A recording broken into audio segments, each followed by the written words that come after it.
Hey there, folks. Chris McLean back with yet another episode. And on the show today, I've got Saarika from the Untapped Space.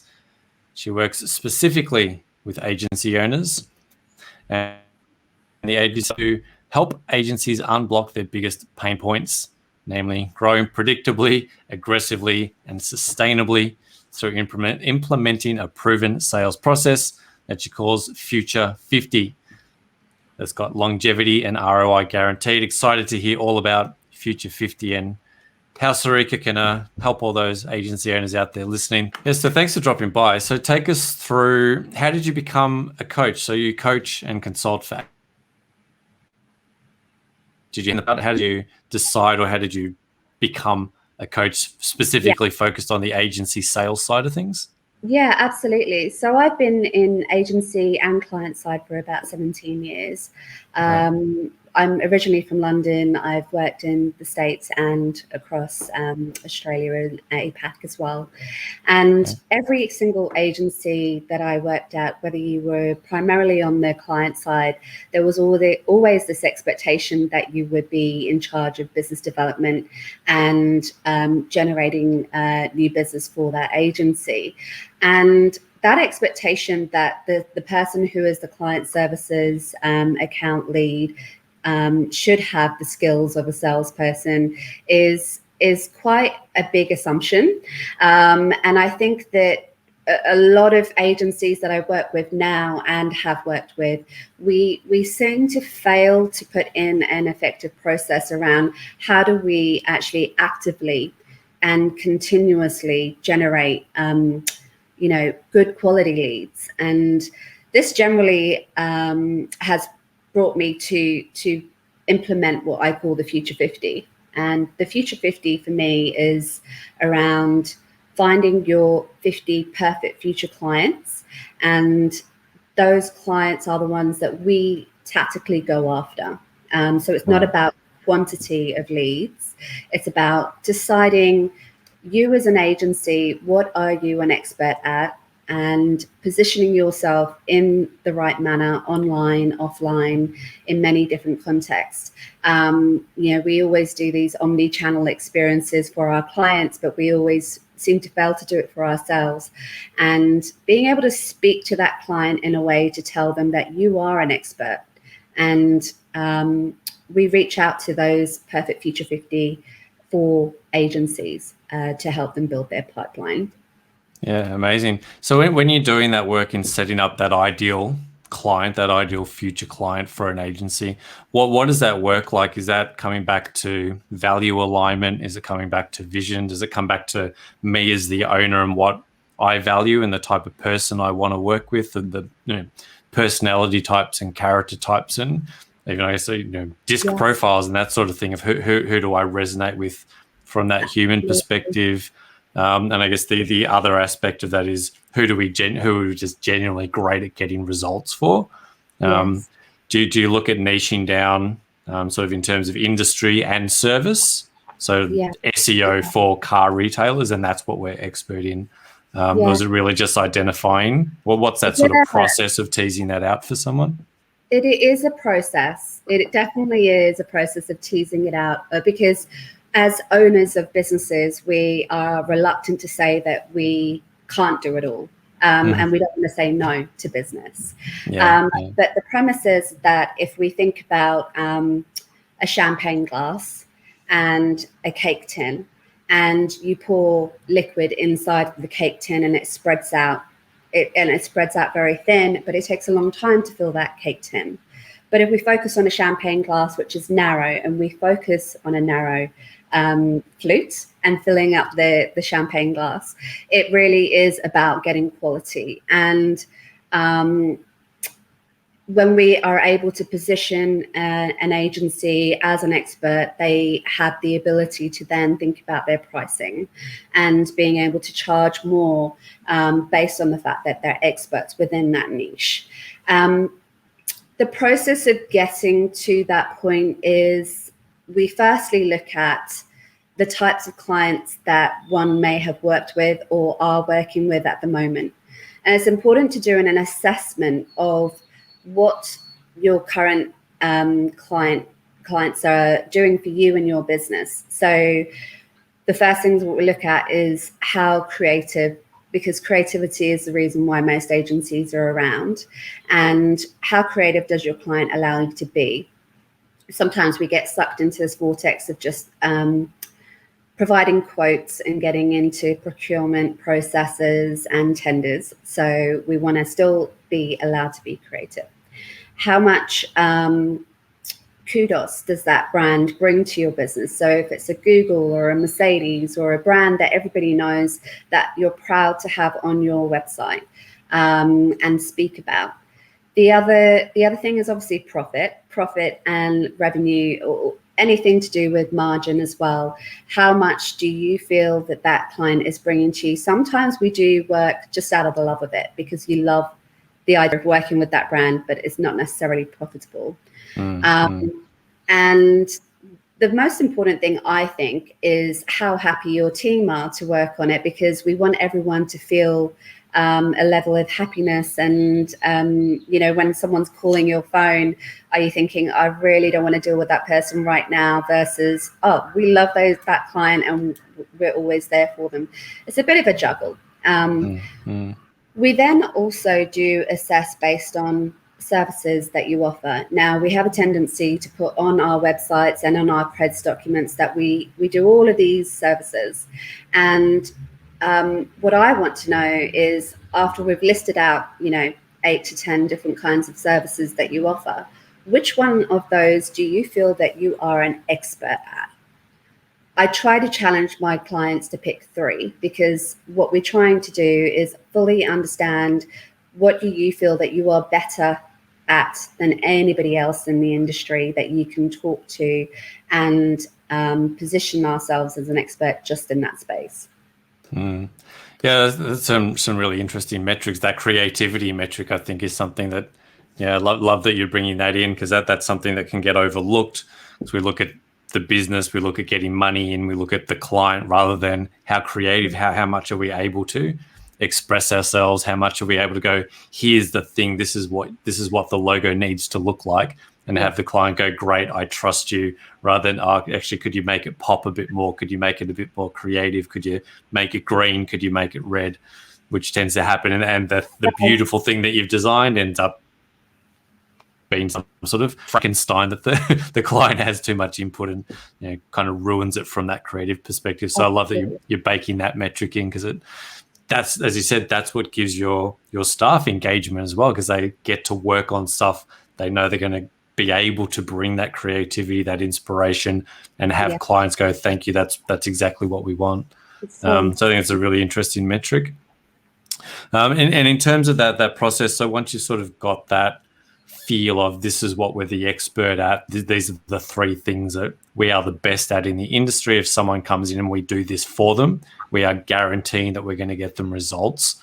So again, I think that's sort of what you're touching on there, that idea that we serve, but actually we're really just great at websites. We're brilliant at web dev. We can customize the shit and build the shit out of a website. But then we kind of do a bit of SEO, we do a bit of social ads, we do a bit. So we go in as full service, and we get stuff in that maybe we're not as creative in and we're not so great at. But if you can lead with that thing that you're great at and have that expertise, it's going to, again, create that space for being the best. And people like to have that autonomy of understanding, I'm great at this thing and I can put all of me into executing this thing really, really well. Absolutely. I always use this analogy whereby, if you have a problem, say with your heart, and you need to seek out a specialist, you're not going to go to your GP who says that they can do absolutely everything.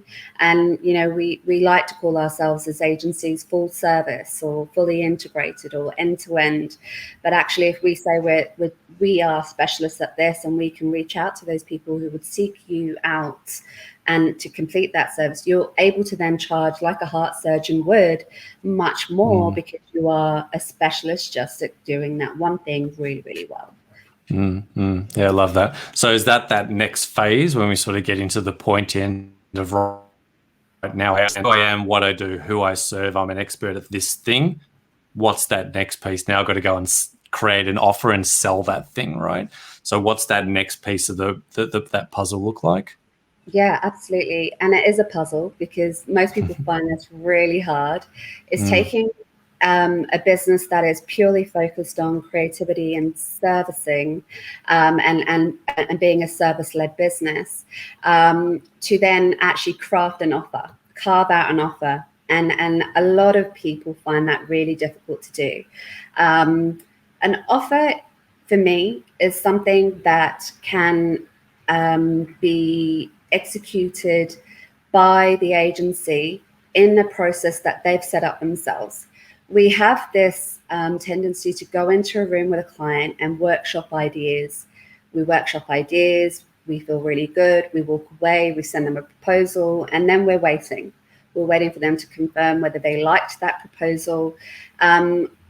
What if we flip that around and actually created a process of saying, we know that this way works. We take our clients on a journey from point A to point B, and we will deliver X amount of results for this. And that becomes what your offer is. You are positioning yourself as an expert to tell the client, this is what you need. This is like the exact prescription for how we work with our clients to solve problems or come up with a solution, develop something for them. So it's an offer. You literally taking it to them, to give it to them, to basically own the process is what we're looking for, is to have a bit more control over that process. Yeah, I think that's massively important, because then a lot of the times when we have nightmare clients, it's because we haven't set that process up. We haven't got those clear sort of boundaries of where our service starts, where we end. So yeah, I love that, that idea of I'm the expert. This is the proof that it's worked in the past. It sets a very clear expectation, and it's again one of these weird dichotomies of narrow down, right? Champagne flute versus going wide. That feels weird. I want to service everyone. I want to do everything. Actually, the more restricted and the more stuff you eliminate and say no to, the better you can get, and the better results you're able to deliver, which is sort of one of these weird things. The less you do, the more effective you can be at that thing. Yeah. And exactly like you're saying, that ability to actually do less and get focused on very, very specific outcomes makes it much more, the efficiency on the fulfillment becomes a lot better, because you're not having to customize the system that every client comes on, right? Yes. So you've got, we have a process, we have a system, everyone knows a project comes in, it runs through the same thing every time. So the efficiency, the procedure off the back of that becomes much more fulfillable than every project that comes in is now custom, and we've got to change and we've got to work out on the fly every single time. That's decimate the performance. Is that what you find by, again, narrowing down, getting focused? We're primarily focusing on engaging clients that we haven't worked with before. So that initial first 3 to 6 month engagement is your foot in the door, right? So what we're trying to show the client is that by following our way of doing things, we can boost your results, or we can get you this many new leads, whatever it is that you offer. It's important that we show that through confidence in the way that we approach a client in speaking, rather than just saying, hi, I'm from this agency and we do exactly what the next agency does. And what we want to do is get in a room with you and throw some ideas around. But what if you could go there and say, look, we have a framework that we know gets 100% results for all of our clients, and we'd love to show you it. It's a different conversation. It's not so loose, and it's very narrow. And you may get some people that just say, nah, I'm not interested. And that's fine, because we will find the ones that are, and those will become your long-term clients. Yeah. And just purely doing that process eliminates a lot of the stress and management of nightmare clients. That lack of having those boundaries is generally what causes nightmare clients. So what you're saying is, as agency owners, we need to take back that control and own the relationship, right? Because otherwise the client's going to step in and try to own the relationship, and that's where things the micromanagement and their lack of trust and over communication and all that stuff starts to filter into the relationship, because we haven't gone, we're in control, trust us, we know what that's missing. That's where the client relationship can go pear-shaped. Absolutely. And I don't know how many times I've heard from clients say, you're the experts, you tell us, you know, and we're waiting for them to make a decision. It does, you do get lost in that Bermuda Triangle of sort of trying to wait for the client to make a decision versus they're waiting for you to show them the way. And it's a fine line, because at the end of the day, you're spending their budget for them in the way that you believe is going to get them results. But there's a lot around trust and trust building before you even get to meet a client. And that's a lot of the stuff that we focus on at the Untapped Space, is actually warming up that lead or that prospect at least 5 to 7 times before we actually get them into a meeting. We have to build trust and engagement over a period of time. That's where a lot of businesses, not just agencies, are failing to sort of put themselves out there on a continuous basis in order to generate that interest, which is how we fill pipelines, right? So is that stuff like content marketing? Is that your social channels? Is that active outreach, direct response? Is it a combination of all that stuff? Basically the stuff that we do for clients, right? That we end up not doing for ourselves. Is it that's what you talk about in? Yeah, so I would definitely say I've got a strong focus on B2B, which for me is using LinkedIn as being the main channel that I focus on. There's some really great statistics out there that tell you that, you know, a lot of people make their decisions, purchasing decisions on LinkedIn. So why are we not utilizing that platform to our benefit and reaching out to people in a very authentic way? When people hear sales, they definitely feel like it's more of a dirty word. And I love to implement the way that we do things is soft selling, which is non-aggressive, very tactile, and very much around building a relationship with someone. And nowadays we're leaning more towards developing the digital handshake. So most of the time we are social selling through LinkedIn, but we don't just stop there. We have to think about other ways in which we can reach out to a client to get them to notice us. And so that's why we build campaigns specifically to target that Future 50 list that we've created. And we've decided upon that being the market opportunity that we're going after. And we go with this thought that we're actually going to target them. And in a way that we do a number of activities specifically towards getting that client. So, you know, if you're an agency and you're looking to work with a BMW or a Google or an Adobe, I mean, the opportunity is out there. It's just about how do we interrupt that client's day in a meaningful and engaging way, so they get interested in who we are and what we're about. Yeah, amazing. Yeah, I think it tends to be the stuff that agency owners are doing on behalf of clients, but kind of forget how to do it or just forget to do it themselves. And so important to this stuck into B2B sales. B2B is the distinction between B2B and H2H, right? They're kind of the same thing, right? Business to business, human to human. It's kind of all the same thing at the end of the day. It's a as well, so person to person. So person to person, absolutely. That's where it's at. Yeah, it's always a person on the other end of that technological LinkedIn message. There's always a person there. So I like what you're saying. How do you interrupt that person and sort of get into the room, but in an authentic way that's not going to annoy them, that shows your value? And is it what that process you're taking them through of now you actually have an offer, you have something distinct, you have a unique way to through the work. We work with people like you to get X, Y, Z results. That's a much clearer way to start to communicate to someone than, hey, we do everything for everyone. Do you want to have a chat?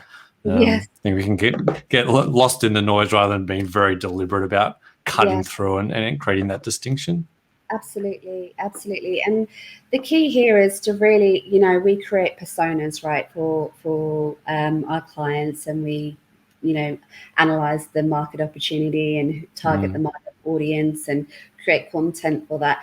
We really do need to get into the day-to-day life of a client, understanding what is their biggest challenge, what are the hurdles that they're having to overcome, not just in business, but as an individual. Where do they sit within their organization? Who do they report into? What is their next career progression? Are they presenting to the board? Do they want to look good in front of the board? Do they need an agency to support them to look good in front of a board? And how can we give them, that confidence? Most of the time that people are looking for that confidence, the clarity, and to feel like they've got some consistent approach to something that they can feel good about. And that's what our job is as service providers, is to make them feel like we've got their back and that we're going to get them results. And so really understanding the person is really key to how we approach them. Yeah, I love that. I think that's a really, really valuable concept. Is you're not necessarily selling to the person that you're talking to, you're giving them something that they might have to go and then sell up the chain, right? So you got to make it, if you're not clear, they're sure as hell not going to be clear on, I found this agency and they do some stuff, versus, hey, these guys do this for this price and they're going to get us this result. That's a story that they can sell up the chain much easier. So yeah, I think that's a really important distinction that you're making. You're not necessarily just focusing on the person you're interacting with. You're interacting with the person that they're interacting with, and making that sales message easy to pass on down the line. Yeah, absolutely. Yeah, awesome stuff, Saarika. If people want to connect with you more and get in touch, if they're an agency owner and they're looking to get some of this stuff, they want to work out their future 50, find out some untapped space in their business and how they can get this sales engine running, where's the best places for them to come and find you and get connected? Absolutely. For me, I love getting on the phone and talking to people. So definitely call me. My phone number is both on my LinkedIn and my website. And I'm pretty much on LinkedIn all the time. It's where I make business happen. So yeah, absolutely reach out to me, send me a direct message. And yeah, we'll have a chat and see if and how I can help you, and what kind of growth that you're looking to achieve within the next year or 2 years. Amazing. And as always, I'll drop all those links in the show notes. So for all you guys, agency owners watching at home or in the office, you can pound one of those links and go get connected to Saarika and have a conversation. If this stuff resonates and you want to start to build that pipeline, find your ideal clients, find the untapped space in your agency sales process, go chat to Saarika. Thank you so much for jumping by the show, for swinging by, jumping on, something like that. Super insightful. A lot of really good tips and takeaways for the agency owners. I know will be watching this. So thanks for taking it. That's all right. Thanks, Chris. Lovely to chat. Always pleasure. Thanks everyone for tuning in. Thanks, Saarika, for being here. We'll catch you on the next one. Cheers.